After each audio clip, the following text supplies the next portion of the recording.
Olá, boa noite. Tudo bem com vocês? Hã? Todo mundo quentinho, gostoso aí, né? Que benção. Tudo bom, Alexandre? Que gostoso podermos estar juntos aqui. Você que está acompanhando a gente de casa, alguns que não tiveram coragem de enfrentar o frio, de vir para cá, né? Outros que estão distantes, mas é um prazer ter você aqui com a gente. De fato que o Senhor fale à nossa mente e ao nosso coração nessa noite de hoje. Eu quero convidar você a abrir sua Bíblia, por favor, no segundo livro dos Reis.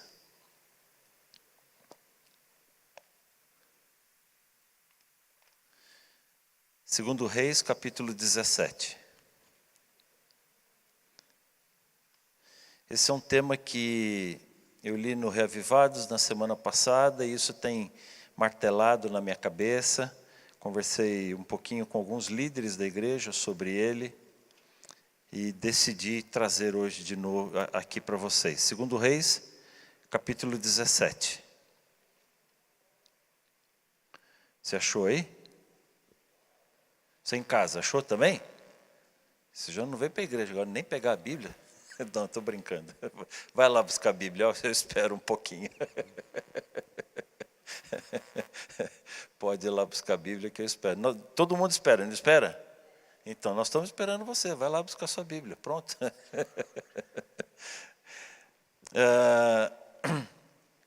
Segundo Reis, capítulo 17, diz assim. No 12º ano do reinado de Acaz, rei de Judá, Oséias, filho de Elá, tornou-se rei em Israel e Samaria, e reinou durante 9 anos. Verso 2, ele fez o que o Senhor reprova, mas não como os reis que o precederam. Eu não sei se alguém aqui tem a nova versão internacional. Tem alguém que está usando a NVI?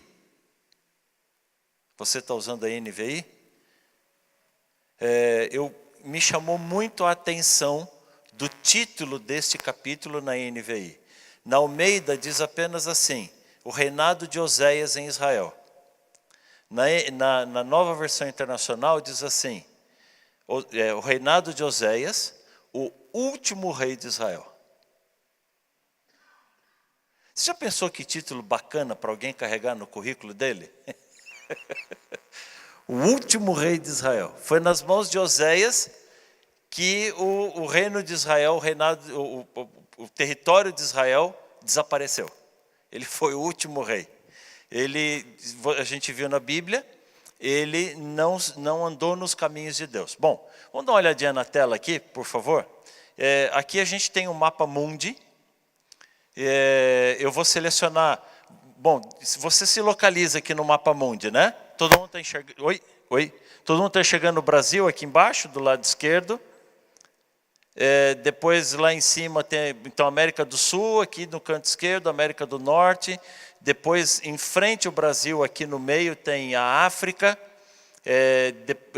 Para cima da África tem uma partezinha azul ali, que é o Mar Mediterrâneo, a Europa para cima.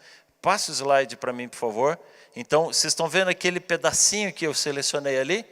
Esse é o Mar Mediterrâneo. Então, nós vamos aproximar essa imagem. Pode passar agora, por favor. Isso. Então, agora você só tem aquele pedacinho ali, ó, aquela janelinha. O Mar Mediterrâneo. Embaixo do Mar Mediterrâneo, você tem do canto esquerdo o norte da África. Depois, vindo para a direita aqui, o Egito. Em cima do Mar Mediterrâneo você tem a Europa. A gente estudou isso em geografia na escola, não estudou? Aquela bota lá, quem que é? A Itália. Pelo menos a bota a gente aprendeu quem é, né? E no canto direito do Mar Mediterrâneo, você vai entrando aqui já para a região do Oriente Médio. Então agora passa de novo. Eu estou selecionando uma nova janela agora. Tá? Entendeu essa janela? Onde é que nós vamos chegar agora? Pode passar então. Agora nós estamos naquele pedacinho, que é o território de Israel. Quando o povo de Israel entrou na terra prometida, ele foi dividido pelas 12 tribos de Israel.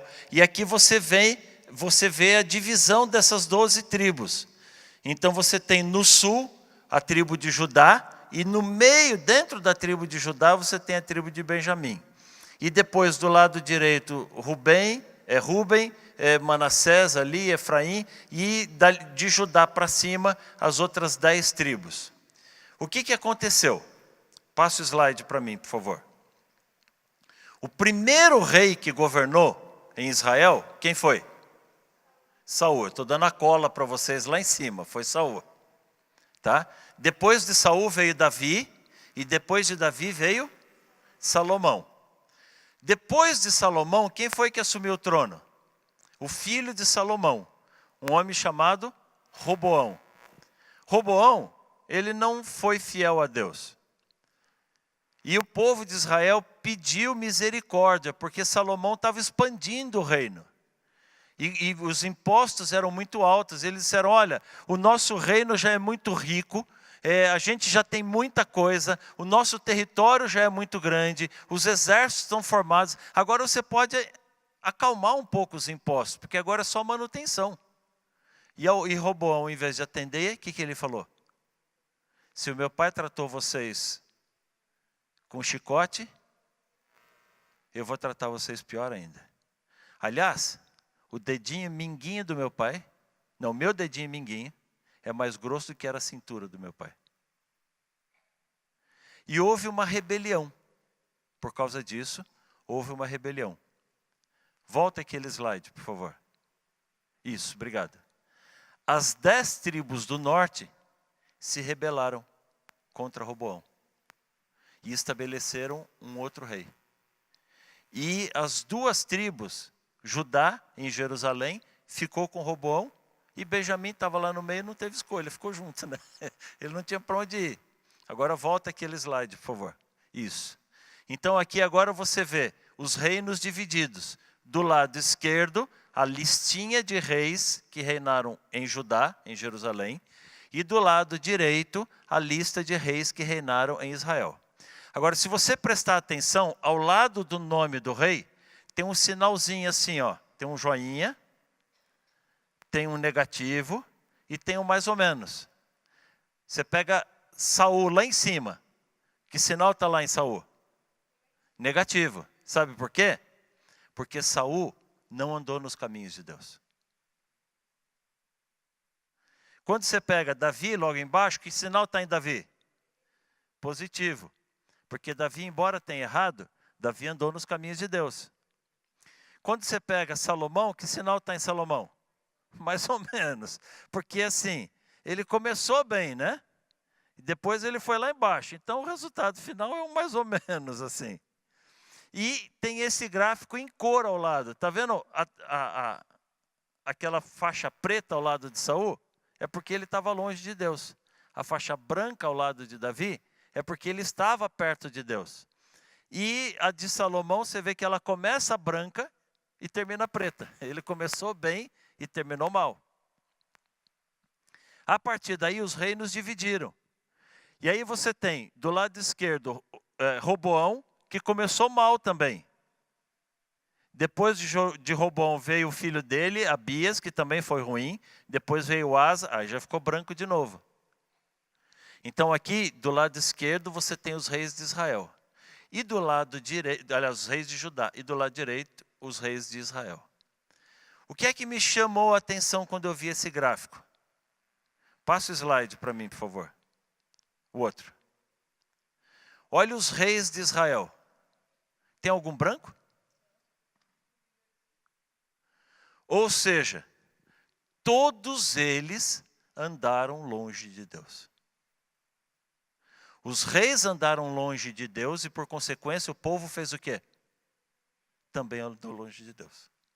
Se a gente continuar lendo aqui em 2 Reis 17, o verso 9 diz assim: os israelitas praticaram mal secretamente contra o Senhor, seu Deus, em todas as suas cidades. E aí fala das cidades, eles construíram altares idólatras. Verso 12, prestaram culto a ídolos, embora o Senhor houvesse dito, não façam isso. Verso 16, eu estou no capítulo 17 ainda, tá? Verso 16, abandonaram todos os mandamentos do Senhor, o seu Deus, e fizeram para si ídolos de metal na forma de bezerro, um poste sagrado de Azerá, inclinaram-se diante dos exércitos celestiais e prestaram culto a Baal. E no verso 17, aquilo que Deus mais odeia: queimaram seus filhos e filhas em sacrifício. Praticaram adivinhação e feitiçaria. Venderam-se para fazer o que o Senhor reprova, provocando a ira do Senhor. Você imagina que Deus abençoava o povo e dava filhos bonitos, saudáveis para o povo, e eles pegavam aqueles filhos que Deus lhes dava e faziam o quê? Matava esses filhos aos pés de um ídolo de pedra, de pau, qualquer porcaria que não servia para nada.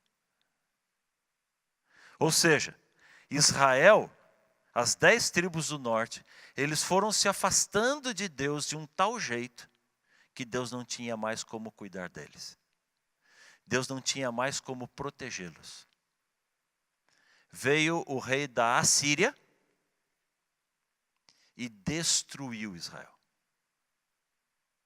Ele invadiu Samaria, que é onde morava o rei, destruiu a cidade de Samaria, invadiu todas as cidades dali das tribos do norte, do território de Israel, destruiu essas cidades. E sabe o que o rei fazia depois disso? Ele pegou o povo das cidades e levou embora e espalhou por vários outros países. E pegou uma porção de pessoas de lugares diferentes e trouxe essas pessoas para morar em Israel, especialmente em Samaria. E sabe por que eles faziam isso? Porque eles quebravam a identidade nacional. Uma porção de pessoas diferentes, falando línguas diferentes, eles não tinham como se unir para se rebelar contra a Síria. Isso enfraquecia muito a região ali. E a Bíblia chega a dizer que foi introduzido tanta idolatria em Samaria que começou a aparecer leões andando no meio da cidade matando o povo. Depois disso, aquela região do norte nunca mais se levantou como uma nação. Por isso Oséias é o último rei. Será que quando ele começou a governar, ele tinha noção de que ele seria o último rei de Israel? Engraçado, né? Normalmente a gente não tem muita consciência do momento histórico que a gente está vivendo. Eu lembro quando Fernando Collor sofreu impeachment. E ficou marcado como presidente que sofreu impeachment. Não sei se vai ter outro. Está em processo, mas a gente não sabe. Mas um já foi. Quando as torres gêmeas foram destruídas, em setembro de 2001, o repórter dizia assim na televisão: está sendo escrita uma nova página da história. E eu ouvi aquela frase e demorei muito para entender o que aquilo queria dizer. Até o ataque ali em Nova York, o inimigo de qualquer país era outro país. A partir daquele ataque, os países começaram a ter medo de religiões. Entendeu a diferença?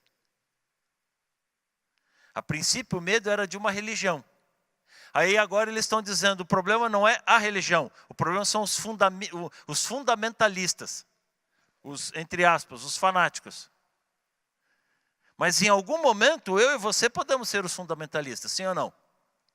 Quem estuda a profecia sabe que vai haver um momento em que todos vão se unir em propósito, em ideais, e alguns desses ideais diferentes da lei de Deus, especialmente com relação ao decreto dominical. E aí um grupo de pessoas que não aceita essa nova ordem, facilmente pode ser taxada de fundamentalista e todo mundo tem medo do fundamentalista religioso. Ou seja, você começa a ver sendo construído o pano de fundo, o background, para uma perseguição religiosa. Então, a gente vive a história e não tem noção do que está acontecendo e do peso histórico que isso vai ter. Quando a gente olha para trás, é fácil avaliar os fatos. Imagina, Oséias, o último rei de Israel. Volta a tela para mim, por favor. Aí. Enquanto Oséias governava aqui, e era o último rei de Israel, do lado esquerdo, embaixo de Acás ali, quase chegando no final da lista, você tem Ezequias. Obrigado, pode tirar a tela. Isso está no capítulo 18.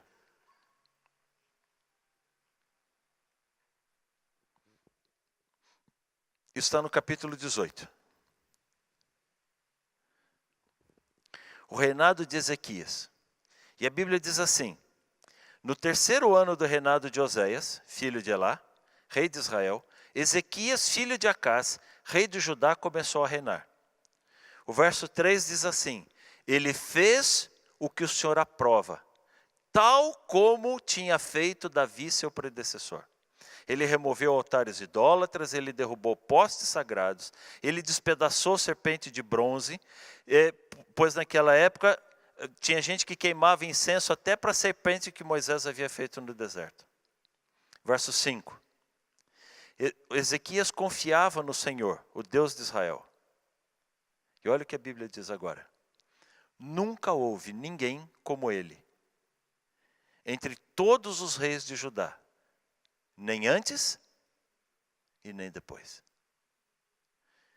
Isso me chama a atenção, porque enquanto nas tribos do norte havia muita apostasia, a partir em Jerusalém, ali para as tribos de Judá e Benjamim, houve um movimento muito grande de reforma espiritual. E isso partiu do rei.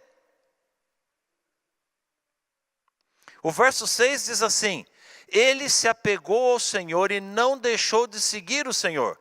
Obedeceu aos mandamentos que o Senhor tinha dado a Moisés. E o verso 7 agora diz assim: e o Senhor estava com ele. O que mais que diz o verso? E ele era? Vocês estão lendo comigo? O que está escrito aí no verso 7? Hã? O Senhor estava com ele e ele era bem-sucedido, ele lograva êxito em tudo o que fazia.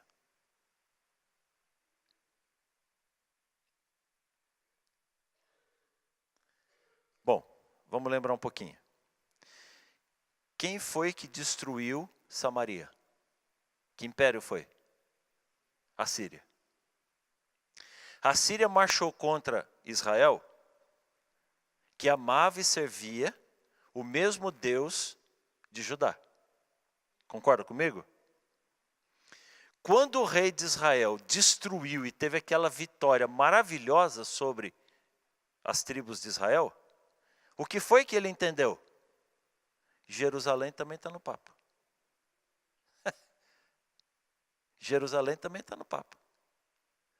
E ele pegou com toda a arrogância dele, e com todo o exército, com todo o poderio militar, e ele marchou contra Jerusalém.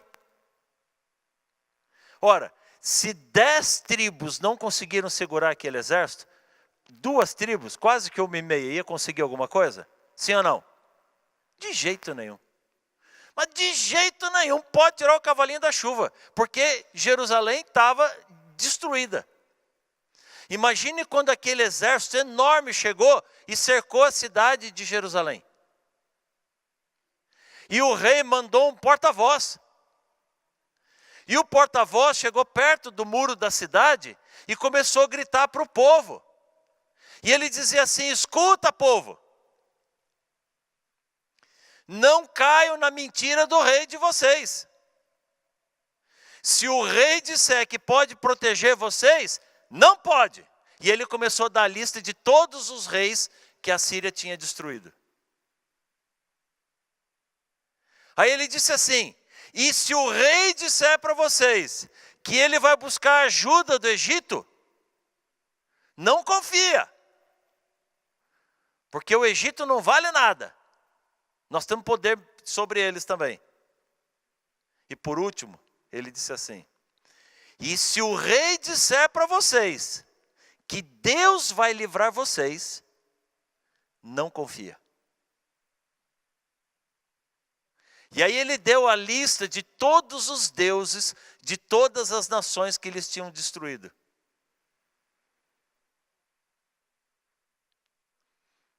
O povo começou a ficar tão desesperado, que os mensageiros de Ezequias disseram, escuta, não fala na língua do povo. Faz o discurso na língua de vocês que a gente entende. Ele falou, não, está vendo? Eles estão tentando enganar vocês.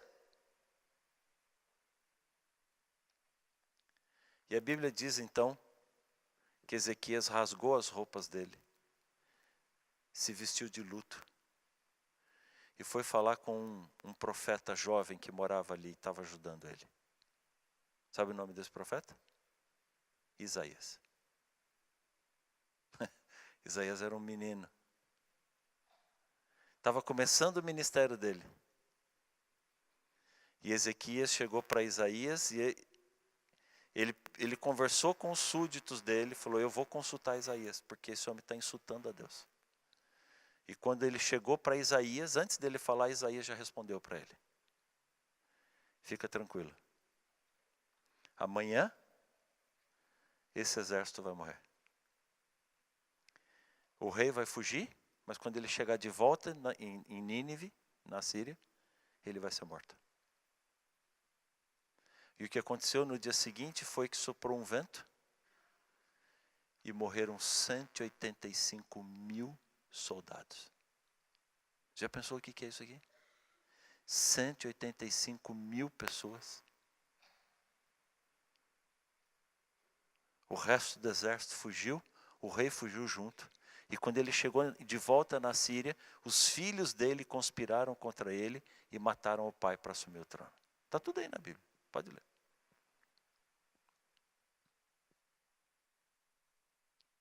Por que essas coisas me encantam? Por que essas coisas me chamam a atenção? O que é que define a nossa vitória ou a nossa derrota? O que é que determina as coisas que vão acontecer na nossa vida? Não é a nossa capacidade, não é a nossa autossuficiência, não é o nosso conhecimento, não é a nossa situação financeira, profissional, os títulos que a gente carrega. O que define é o Senhor nosso Deus. Aqueles que se afastaram de Deus perderam a proteção de Deus. E só, entenda, só por isso foram derrotados. Deus não podia protegê-los mais. Mas aqueles que confiaram em Deus, ainda que um exército enorme tivesse acampado ao redor deles, ainda que eles se sentissem pequenos, frágeis, incapazes de se defender, Deus os protegeu e cuidou deles. Muitos anos antes, havia um profeta em Israel chamado Eliseu. E embora o rei não estivesse seguindo os caminhos de Deus, estava naquela tabelinha preta, o povo andava com Deus. E por amor ao povo, Deus cuidava. E o que acontecia é que quando a Síria, era outro rei, mas era a Síria mesmo. Quando eles planejavam fazer uma invasão de surpresa e tomar Samaria, Deus contava isso para Eliseu. E Eliseu avisava o rei, e a hora que o exército da Síria chegava, o exército de Israel já estava pronto, esperando, e destruía o exército da Síria. A situação estava tão complicada, que o rei da Síria disse assim, escuta, tem um traidor aqui no nosso meio, eu vou descobrir quem é. Eu vou matar quem está traindo a gente. Porque não é possível, tudo que eu planejo de surpresa, eu chego lá, eles já estão esperando a gente, estão prontos. Alguém falou, não é isso não. É que lá eles têm um homem de Deus. E o homem de Deus sabe tudo que a gente fala. Aliás, o homem de Deus sabe o que a gente pensa sem a gente falar. O rei falou assim, então, só tem um jeito. Vamos matar o homem de Deus. E agora, em vez de ele mandar o exército para sitiar a cidade, ele mandou o exército para cercar a casa de Eliseu. Você já imaginou o tamanho do exército que chegou para cercar a casa? Eu fico imaginando aquele desenho de um bebezinho assim, aquele monte de míssil e de arma assim apontado para o bebezinho. E o servo de Eliseu, o rapaz que ajudava ele, chamado Geazi, ficou apavorado quando ele viu aquilo. E disse assim: Eliseu, você viu o tamanho do exército que está lá fora? Eliseu falou assim: você que não enxergou. Senhor, abra os olhos dele. E Geazi enxergou o tamanho do exército de Deus. E viu que o exército que os protegia era muito maior que o exército que os atacava. Por isso Jesus disse assim: no mundo tereis tribulação. A gente acha que porque caminha com Deus não vai ter problema. Vai ter problema sim. O inimigo está atacando a mim e a você o tempo inteirinho. Jesus nunca disse: olha, filho, fica tranquilo que você não vai ter nenhum problema. Ele disse assim: no mundo tereis aflições. Mas, você entendeu o que Deus veio dizer para você hoje? Filho, fica firme. Não vacila. Eu estou aqui para cuidar de você. Eu sei que de repente vem exércitos muito grandes que você não consegue enxergar uma saída. Eu estou aqui cuidando de você. Eu sei que muitas vezes você é mal visto, é mal julgado, é caluniado. Eu estou aqui para cuidar de você. Eu sei que muitas vezes você é injustiçado. Eu estou aqui para cuidar de você. Eu sei que muitas vezes as coisas não vão como você gostaria que fosse. Ou demoram muito para acontecer. Mas eu estou aqui para cuidar de você. O Deus de Israel, o Deus de Abraão, de Isaac e de Jacó, é o mesmo Deus. Ele é o mesmo ontem, hoje e Ele sempre o será. Esse Deus que sempre cuidou dos seus filhos, é o Deus que veio visitar a mim e a você hoje, para dizer: filho, eu estou aqui para cuidar de você. Se eu posso fazer um convite para você hoje, coloque sua vida nas mãos do Senhor. Entrega o teu caminho ao Senhor. Confia nele. Sabe por quê? Porque todo mais Ele fará por você. Que Deus te abençoe. Vamos orar ao Senhor. Querido Deus, que momentos preciosos na Tua presença, Senhor. Obrigado pela vitória que o Senhor nos dá. Obrigado pelo cuidado que o Senhor tem por cada um de nós. O Senhor sabe que os exércitos se levantam e vêm pronto para nos destruir. Mas então o Senhor vem pronto para nos salvar. Senhor, por favor, toma cada um de nós nas Tuas mãos. E nos dê o privilégio de sairmos daqui na segurança de que saímos cuidados e embalados por Ti, Senhor. Dá-nos uma noite gostosa de descanso. Proteja-nos, cuida-nos. Eu te peço em nome de Jesus. Amém, Senhor. Amém.